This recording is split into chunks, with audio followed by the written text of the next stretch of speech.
One you can call to be self-pollination and the other is cross-pollination. Hello everyone. Welcome to yet another video from BioExplaining. The topic that we are going to talk about today is pollination in plants.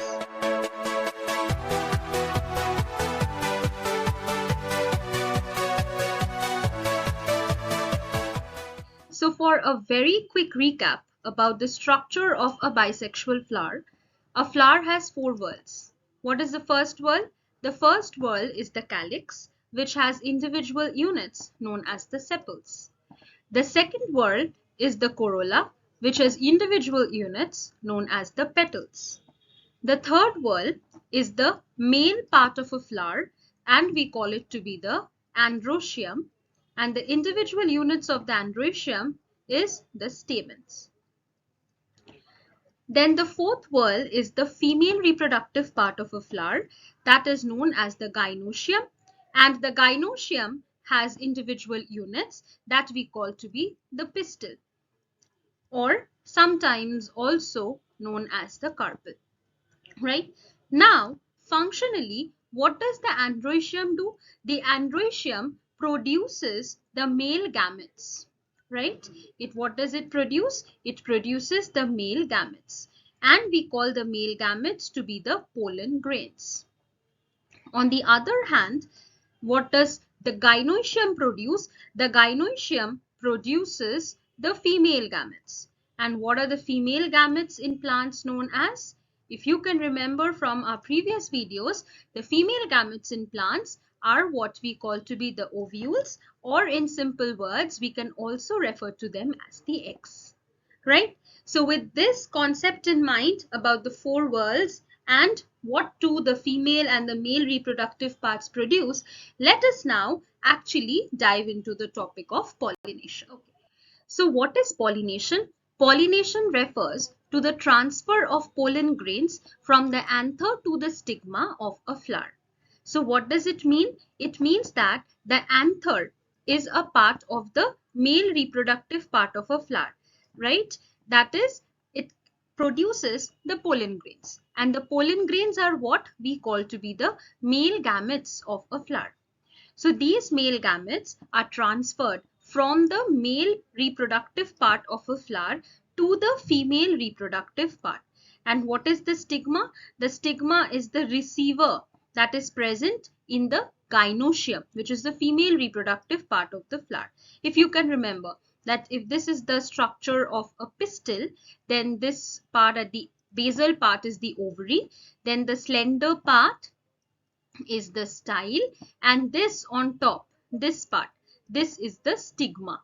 Right? So basically what happens is the anther produces the pollen grains, and these pollen grains come and land on the stigma. Right? So that is what we call to be pollination.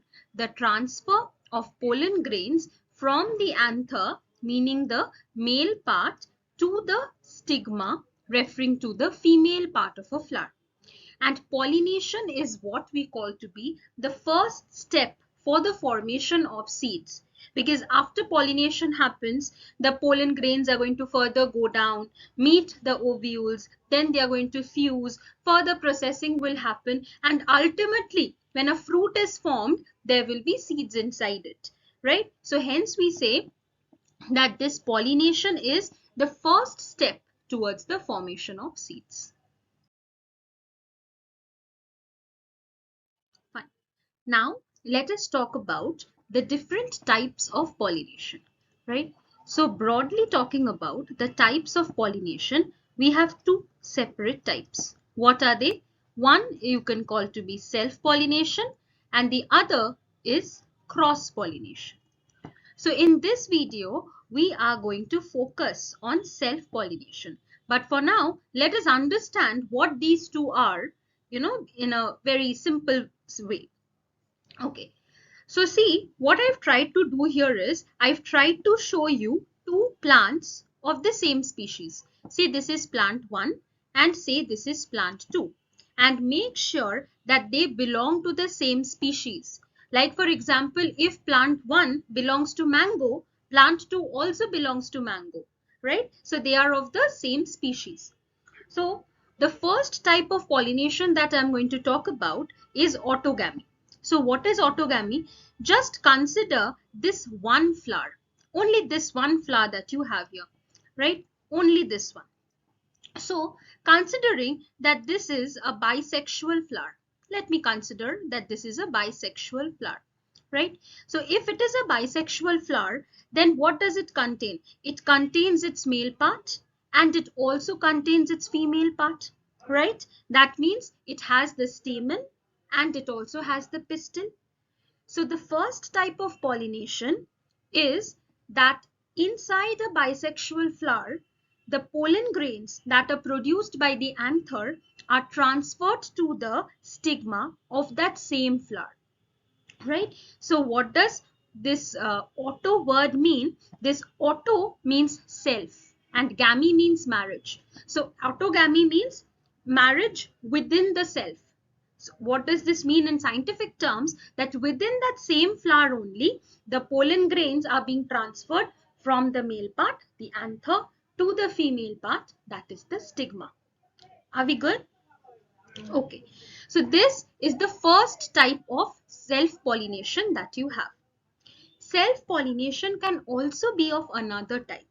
So in this case, you consider two different flowers that are present on the same plant, right? So this is one flower and this is another flower, but they are present on the same plant only.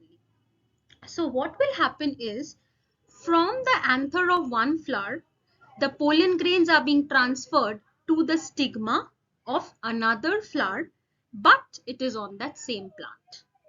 Getting me? So just try to understand this one thing, that whenever I'm talking about self, what am I meaning? I'm meaning that it is within the same plant.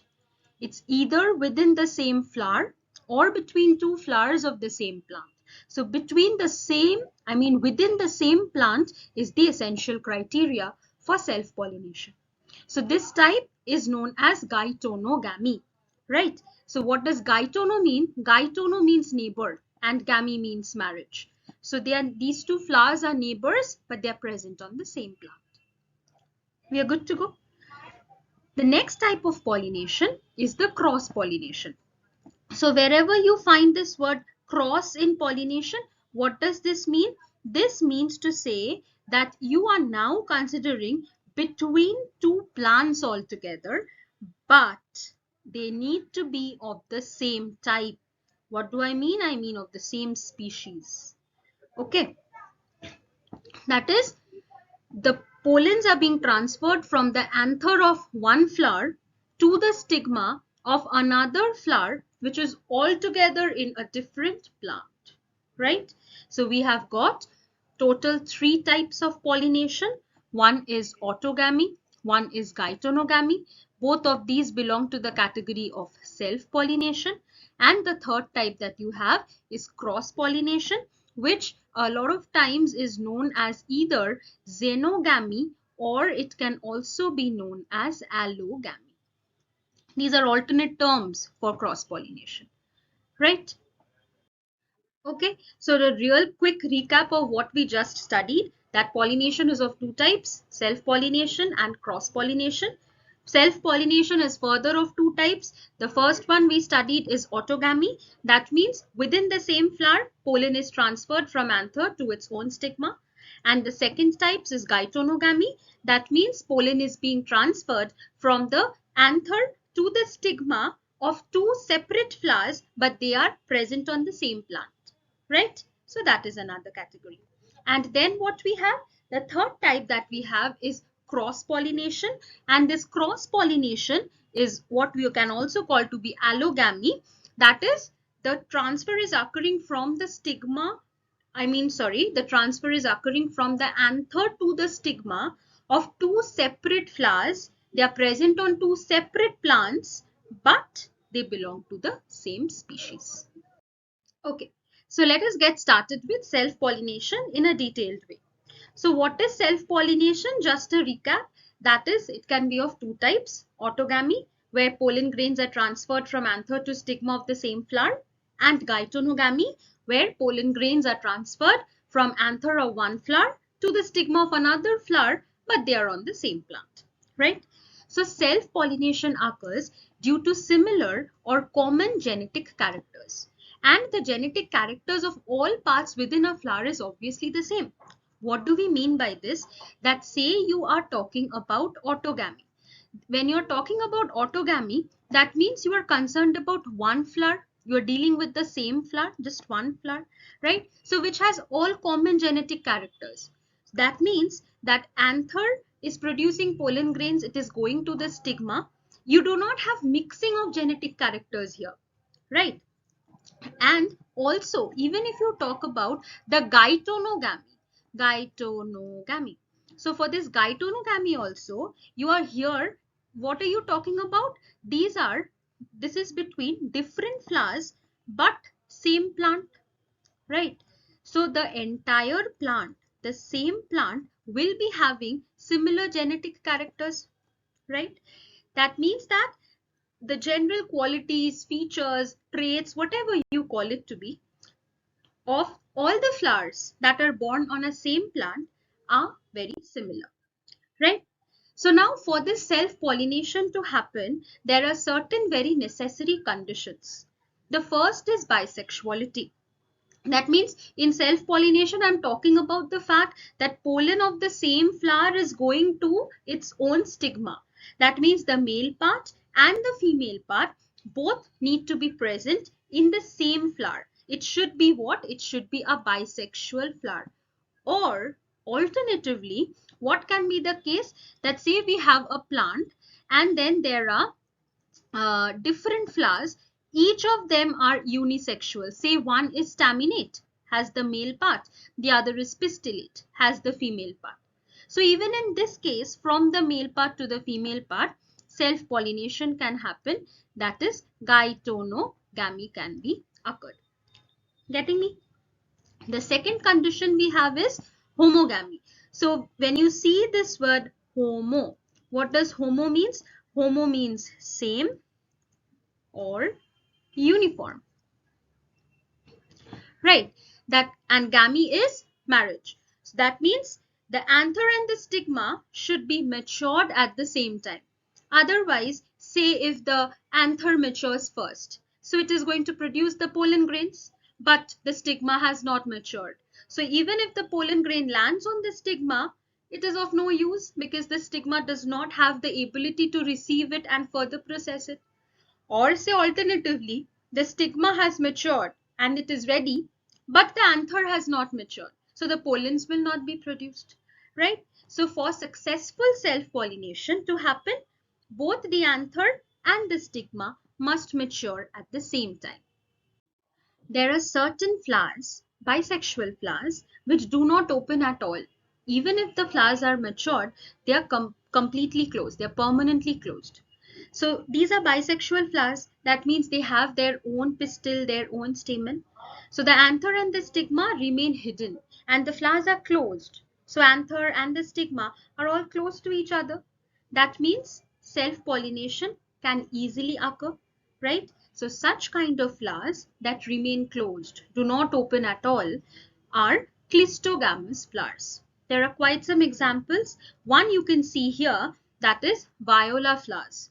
So see, if you look into the structure of these flowers, see they are very much closed like this. Anther and the stigma are present inside. Pollen grains will be produced from the anther, and if the stigma has matured at the same time, it will go land on the stigma. Further processing will happen. Okay, so what are the advantages of self-pollination? Why has nature allowed self-pollination for all this time? The first advantage is it maintains the parental characters or purity of the race indefinitely. Say I have a mango plant which produces very sweet and good sized mangoes, and if self-pollination keeps on happening in that plant, that means year after year I'm going to get mangoes with these same good qualities of the parents, right? The second advantage is it can be used to maintain pure lines for hybridization experiments.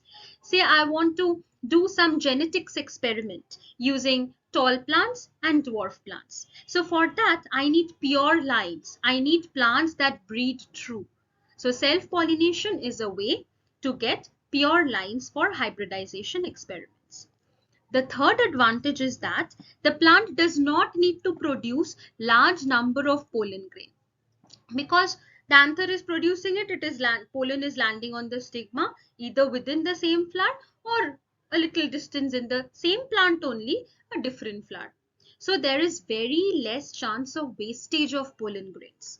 There's very less chance that pollinators might go and take it to plants of different species or something like that, right? So because the chance of wastage of the pollen is minimal, the plant does not have to produce huge number of pollen grains. And the final advantage is that plants do not need to develop devices for attracting insect pollinators. Devices for attraction means that the plant does not need to have very large petals. It does not need to have very colorful, showy petals. It does not need to produce very good scent, right? So because in autogamy, you do not require any pollinators at all, the flower does not have to be much showy. But everything in nature has its pros and cons. If there are advantages of something, surely there are disadvantages. So what are the disadvantages of self-pollination? The first is new useful characters are seldom introduced. That is, say I have a plant which produces large mangoes, but they are not very sweet. So if self-pollination keeps on happening, then in every generation, I'm going to get those not so sweet mangoes. I cannot introduce any good characters into these mangoes, right? The second disadvantage is the vigor and vitality reduces, meaning that is the strength of the plants or immunity of the plants to fight diseases, all of it reduces, right? The plant becomes all the more susceptible to any kind of infections or diseases. And then what we have, it reduces the adaptability to environmental changes. Because the vigor, the vitality, the immunity, all of it reduces, if there are any sudden changes in the environment, the plant cannot adapt to it. Okay, so that is it about self-pollination. Our next topic is cross-pollination. Please stay tuned. We are going to discuss cross-pollination and its related concepts in the next video. So that's it for today. Please like the video, comment below how you liked it, or if you have any doubts, share it with your friends, juniors, seniors, whoever you think might benefit from it. And yes, please do not forget to subscribe to my channel by explaining to get more such easy explanation of biology topics. Let's keep learning. Thank you very much.